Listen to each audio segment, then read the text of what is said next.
예, 박범계입니다.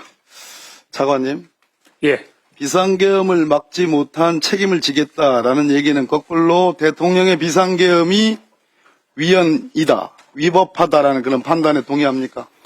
다시 말씀드리면 그것이 위헌인지 위법한지 여부는 추후 따져보겠지만 저는 기존에 제가 국회에 와서도 또 답변 드린 것처럼 계엄이라는 그 행위 자체에 대해서 동의를 하지 않고 찬성하지 않습니다.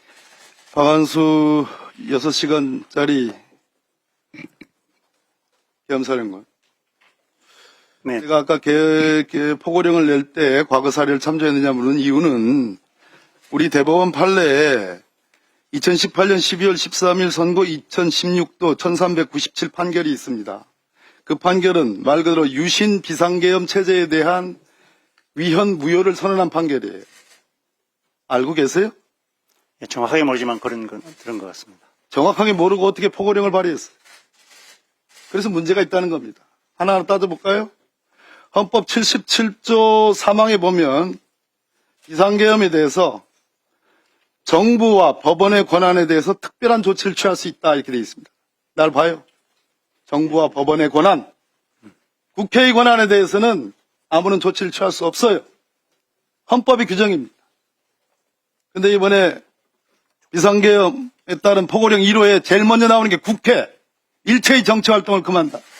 이것만으로 이미 위헌 위법이고 내란죄. 모르고 했죠? 예, 제가 그걸 분별할 수 있는 상황이 능력은 좀 안 됐거든요. 능력이 안 됐다. 능력이 안 됐는데 국회를 상대로, 국민을 상대로 무장한 군대를 들여보낸다? 몰랐단 얘기예요. 그래서 무능하다는 얘기입니까? 그런 게 아니라 그것을 검토를 했습니까? 예, 순간적으로 검토를 했습니다. 검토를 했으니까 더욱더 범법자예요. 네네. 범법자다. 자, 두 번째. 비상계엄의 요건 1항에 전시사변 또는 이에 준하는 국가 비상상태에 있어서 병력으로서 군사상 필요가 있는 경우에 계엄을 선포할 수 있다 이렇게 되어 있습니다. 군사상 필요에 대한 아까 말한 대법원 판례가 뭐라고 설치했느냐? 상대방이 즉 국회가 상당한 무력을 갖추고 있어 이를 제압하기 위하여 군사력의 동원이 필요한 경우 국회가 무력을 갖고 있습니까? 무장을 하고 있습니까? 국회의원들이 상당한 무력을 갖고 있어요? 우리 대법원 판례가 설치한 군사상 필요에 대한 설치 내용입니다. 우리 국회의원들이 총을 차고 있어요. 칼을 차고 있어요. 이것만으로도 위헌 위법이다. 이 비상계엄은 내란이라는 말이에요. 할 수가 없는 국회의 권한에 대해서 조치를 하고 포고령에 두 번째 군사상 필요에 의해서만 비상계엄을 할 수 있는데 군사상 필요를 하면 상대방이 즉 국회 혹은 국회의원이 무력을 갖고 있어서 군대를 파견하지 않으면 제압하기 어려운 경우를 말하는 거예요. 우리는 권총을 갖고 있지 않습니다. 칼을 갖고 있지 않아요.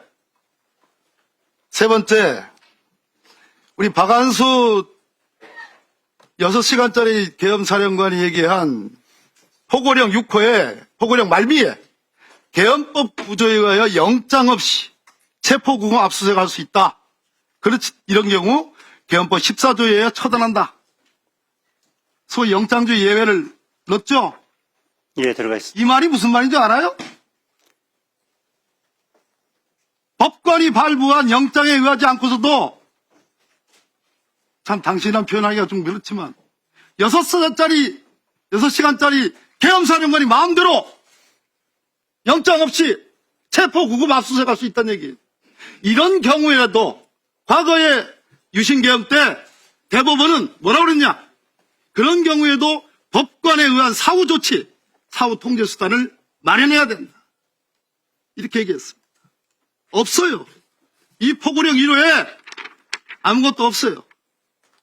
이 세 가지 이유만으로 이 포고령은 위헌, 위법, 무효이고 이 포고령을 만든 근원이 되는 윤석열 대통령의 그저께자 비상계엄은 위헌, 위법한 비상계엄이고 따라서 내란죄이다 이 말입니다.